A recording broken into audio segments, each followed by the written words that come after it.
Nestled beneath a roaring SkyTrain in the heart of suburbia is a green oasis. While many in this community garden grow their own food, Andrea Bellamy plants something a little less edible, but a lot more sustainable. People are curious. They're like, what exactly are you doing? And then what? You're planting wheat? Like, people are attracted by the idea. And, working in the field, I talk to, dozens of people that are just walking their dogs or neighbors. They are curious. And sometimes those people get involved. They come back later for the harvest. So I really do think it's a way of, gardening in general is a way of strengthening communities.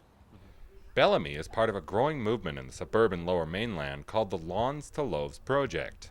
Julia Thiessen is one of the masterminds behind the project. The Lawns to Loaves program is it's a project to get people involved in the community, and this happens in a number of different ways. The idea is to get multiple plots of wheat growing in the city by different community members, and then having them all pool that wheat together so that we can come together in celebration and make something with that wheat. Lawns to Loaves is coordinated through the Environmental Youth Alliance. The Alliance helps fund and build plots like this one all across the city as part of an effort to educate communities and encourage environmental consciousness. Thiessen says it's critical to teach future generations how to grow their own food, lest the knowledge die out.